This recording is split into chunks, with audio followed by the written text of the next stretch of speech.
躲不掉的秘密的故事以积极的基调结束。段嘉旭得以还清债务，桑植顺利生下女婴。远远的观看暗恋可能是一种痛苦的经历，因为它让一个人别无选择，只能默默的观察。然而，有一种方法可以让这段经历变得甜蜜，那就是勇敢地表白自己的感受。现在的青春校园偶像剧《偷偷藏不住》并没有脱离常态。故事开始于主人公桑植单相思地爱上了段嘉旭，后来在火锅店里成为了段嘉旭的保护人。结果，他们的关系意外地转变为相互吸引。按照原稿，结论被认为更加无可挑剔。最终，段嘉旭还清了自己的经济债务，桑植也迎来了一个女婴。从此，夫妻俩过着和谐幸福的生活。接下来，作者将简要概述与当前问题相关的复杂细节。请注意，我们将讨论剧透。蒋英为男女主角提供帮助，桑植终于可以和他仰慕已久的段嘉旭在一起了。为了做到这一点，打扰他们的江英不得不主动离开。段嘉旭毕业后的头2年，公司老板看中段嘉旭高材生的名声，以及惊人的身高和俊美，经常安排他相亲。于是，很多女孩子都会主动私下请他出去吃饭。江英一收到消息，就会跟段嘉旭潜在的相亲对象搭话，吓跑他们。据江英说，她的目的并不是为了让段嘉旭过上富裕充实的生活，相反，她的目的是扰乱段嘉旭的生活，并对其产生负面影响。不管别人怎么想，江英的真正动机是嫁给段嘉旭，这是因为蒋英对段嘉旭暗恋已久。值得注意的是，段嘉旭的父亲对蒋英父亲的死负有责任。不管蒋英的意图如何，但正是他的举动才阻止了段嘉旭被其他女孩子抢走。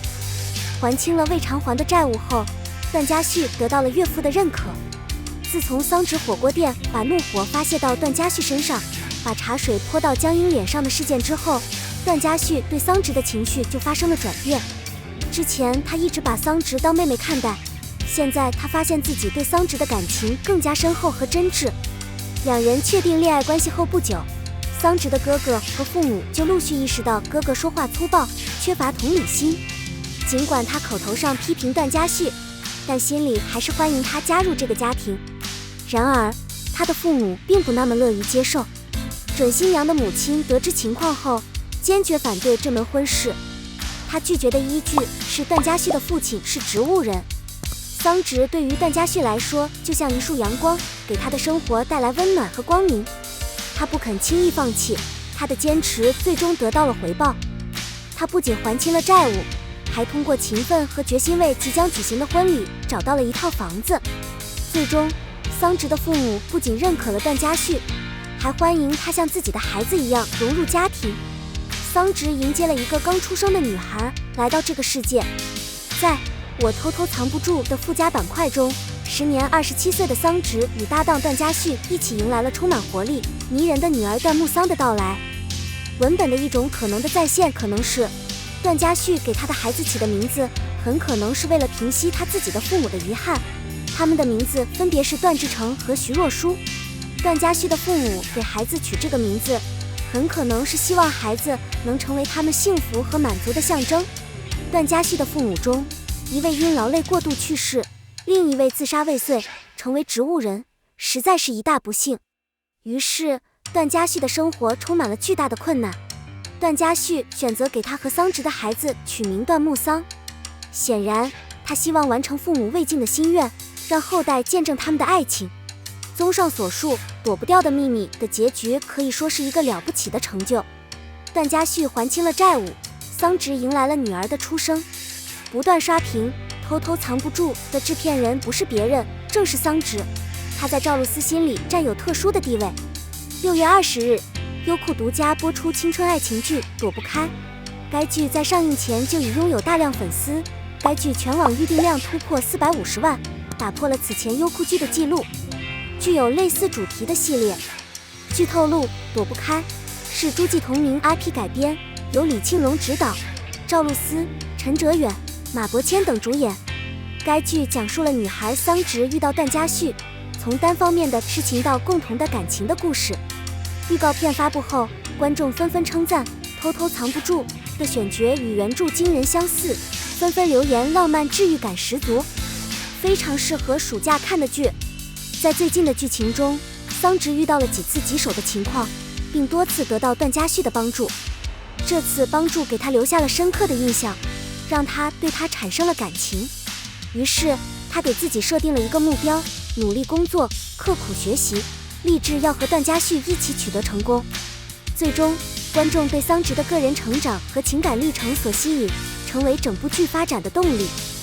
很多观众对《偷偷藏不住》的第一印象就是演员阵容既健美又年轻。制片人张俊波表示对赵露思饰演桑植的能力充满信心，并表示他一直是这个角色的理想人选。他补充说，他对这个角色有很好的理解，能够描绘出桑植人生的各个阶段。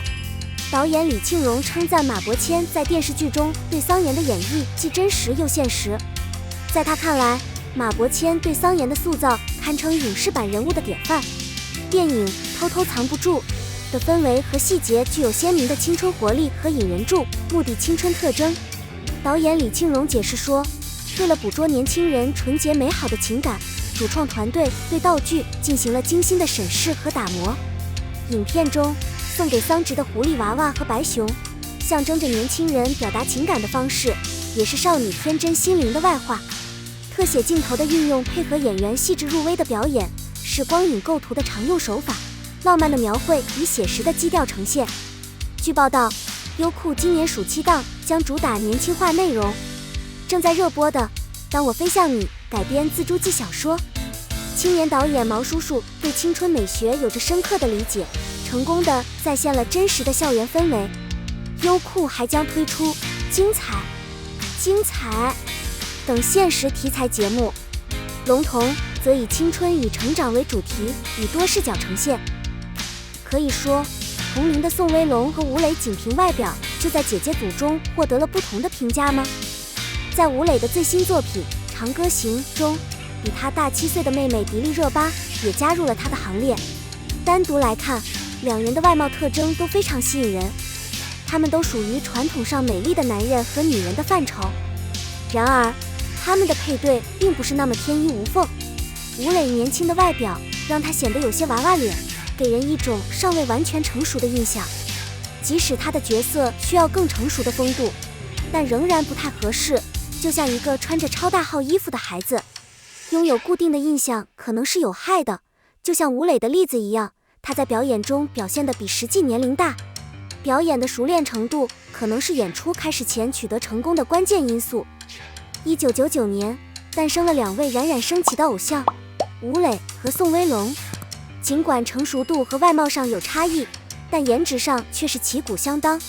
当然，外貌是客观条件，但每个人都有自己的优势。